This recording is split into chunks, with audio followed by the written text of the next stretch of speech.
Okay, so we're still talking about fractions. In the last video, we started talking about how to simplify fractions. And we said that 2/4 is the same as a half, because if you do the same on the top and the bottom of the fraction, in this case dividing by 2, you get a half. 2 divided by 2 is 1. 4 divided by 2 is 2. And this works with other fractions as well. If I had a fraction, let's say 3/9, 3/9.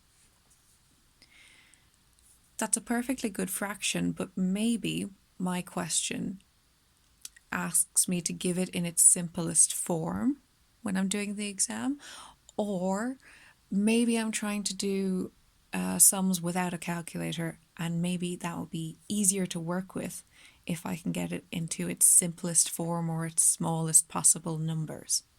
So I'm going to look at that and see what I can divide into both the top and the bottom to make it smaller and easier to work with. So I'm looking at this. I can divide by 1, but it doesn't get me anywhere better. It would still come out as 3/9. I can't divide by 3. 3 divided by 2 doesn't come out evenly, and we need our fractions to come out evenly. You can't have a decimal point above the line. You couldn't have 1.5, for example, over here. It's not very nice for fractions. So next up we have 3. 3 works on top. So 3 divided by 3 is 3. Does 3 work on bottom? 9 divided by 3? No, it isn't. Sorry. Excuse me. This is why we have to pay attention. Everyone makes mistakes.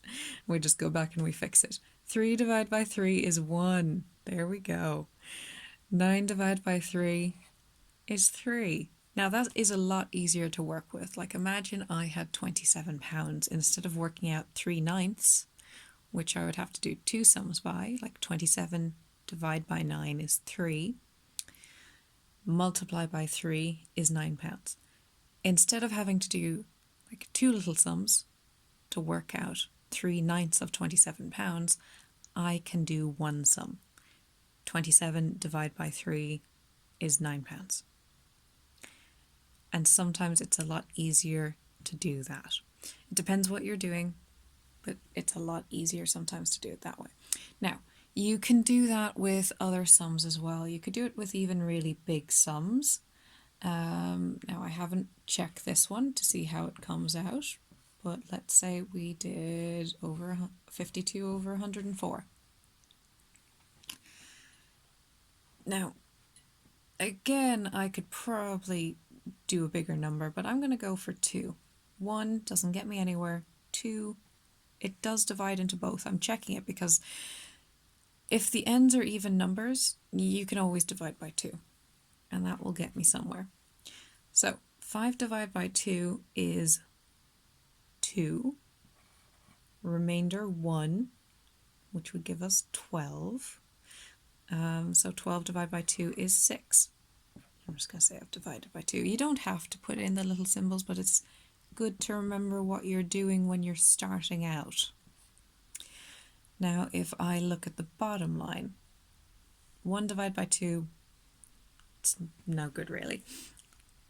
10 divided by 2 though, that's 5. 4 divided by 2 is 2. But it looks like I can still get this a bit smaller. I could divide by 2 again. This ends in an even number and this one ends in an even number. So we've got 26 over 52 for the moment, but I think it can go at least 1 smaller. So 26 divided by 2 is 13. 52 divided by 2 is... Oh, interesting. Okay. That goes in twice. Remainder 1, that would make this 12. So 12 divided by 2 is 6. I don't know if you can see this already. You can't divide by 2. However, from this, we know that 26 divided by 2 is 13. Therefore, 26 divided by 13 is 2. I've divided by 2 here and divided by 2 here.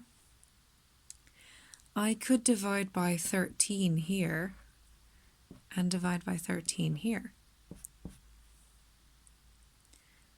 And that would come out, 13 divided by 13 would be 1. 26 divided by 13 would be 2. And it comes out at a half.